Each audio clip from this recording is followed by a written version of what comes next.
Labą dieną, Antanai. Sveiki, tai kaip, ar patenkintas Sipma presu?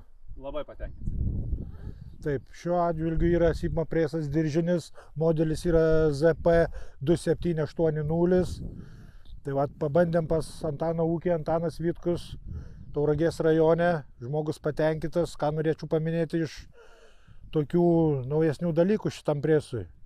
Tai jis turi movą, jeigu užsikištų, gautų didelį, sakykime, šieno sluoksnį, suveikia mova, iššoka šitas kaištis, tada reikėtų sustoti, palikti įjungtą darbinį veleną ir plaktuko pagalba grąžinti ją atgal. Galima prieiti prie tinkliuko. Nu, Antanai, gal jūs parodysit, kaip tinkliukas dedasi? Tinkliuką. Yra čia o. Fiksatorius. Fiksatorius, nusileidi į apačią. Atsikabini šitą. Prispaudimas sproklytė. Jo. Šitai. Išsikeli lauku.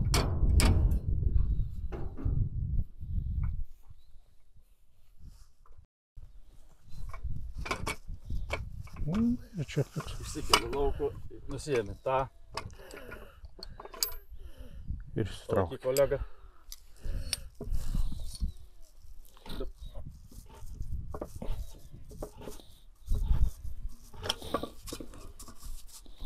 Naujas tinkliuks.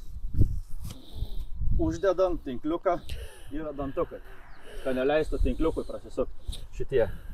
Jie, kai tinkliuką dedė, susispaudžia krūvą. Tinkliuką uždedant, pasiėmus iš šurlį, tinkliuks turi eiti per apačią, šitai. Iš to, ne iš viršaus, ne į tą pusę išsiviniuoti, bet į šitą pusę. Užmaunant, sukti. Uždėjai.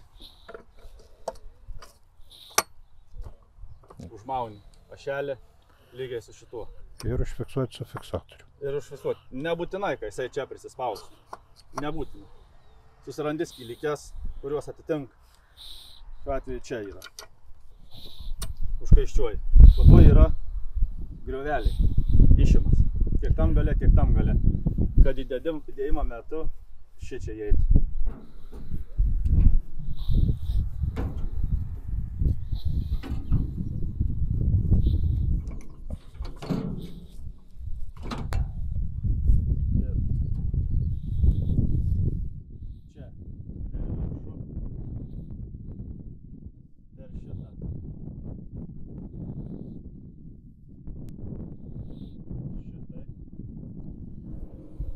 Ir čia uždedi, prispaudai.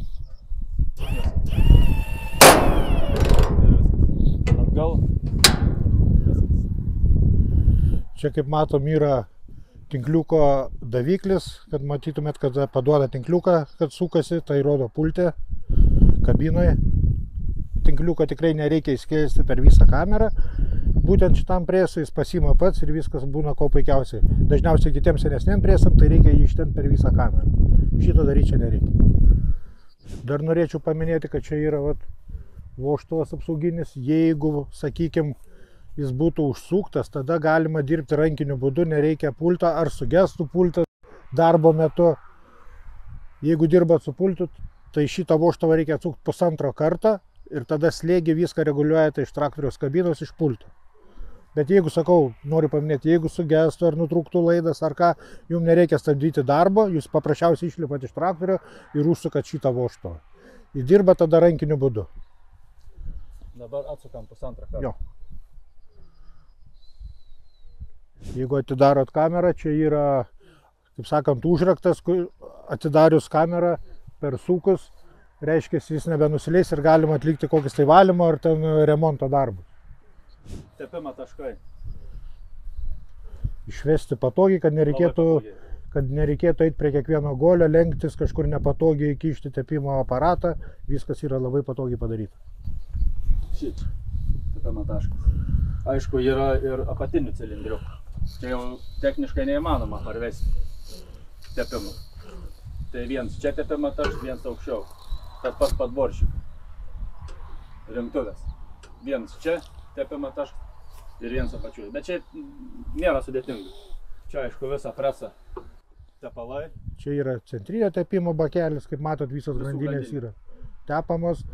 Čia yra reguliatorius, kur galima tą tepimo didinti, mažinti, kaip kas jau nori.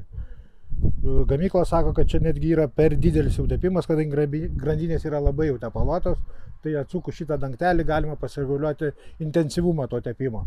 Po to čia yra bendros hidraulikos filtras, kuris intensyviai dirbant ten, kas 2 metai reikėtų pakeisti kapsulę vidinę, indeklą vadinamą, kuri taipogi ant pulto pamatysit simbolį tepalo lašiukus. Tada reiškia, reikia jau keisti indeklą šitą.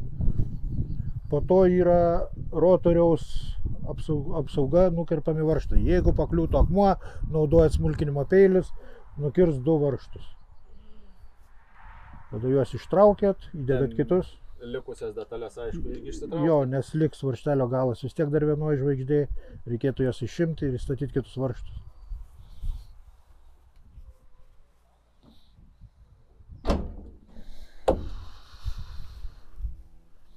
Tas pats ir čia, analogiškai anoj pusėje.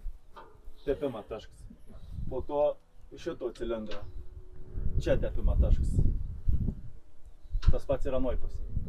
Ir vėlgi čia. Ir vėl ir išvesti visų tepimų guolių į vieną vietą, kad būtų patogu. Čia papildomai įsidėti tinkliukui.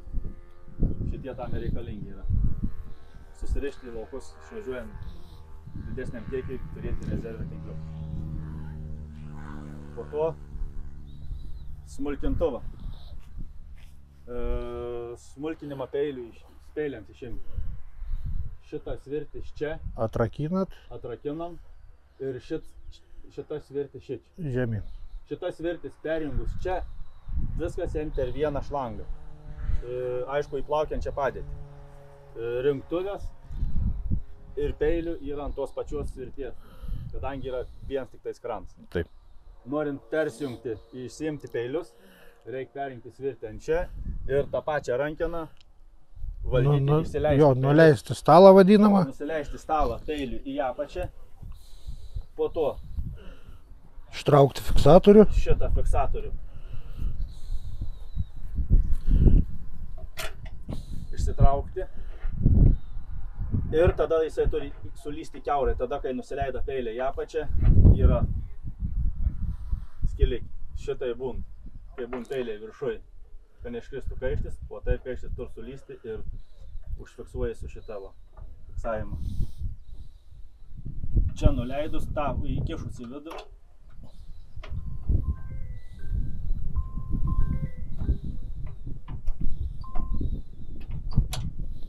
Anoj pusėje čia atsisukam šitą fiksatoriaus varžtą.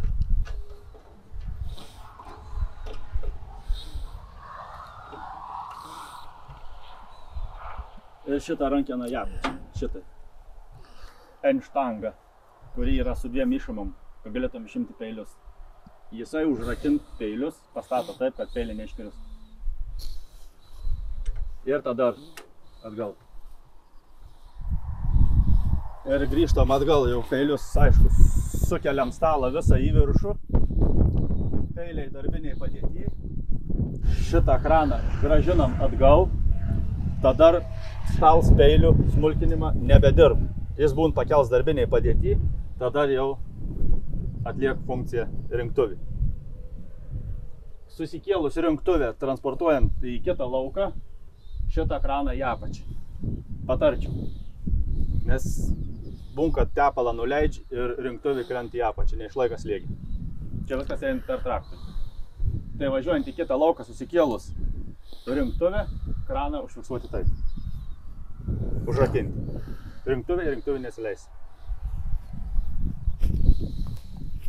Tai dėkui Antanai už išsamų komentarą apie šį presą. Ir gerų darbų. Patenkins presu. Labai gražiai suk, tinkliuką viniuoji, spaudims labai geras, talpa tikrai gera. Neturiu jokių priekaištų neturiu šitam presu.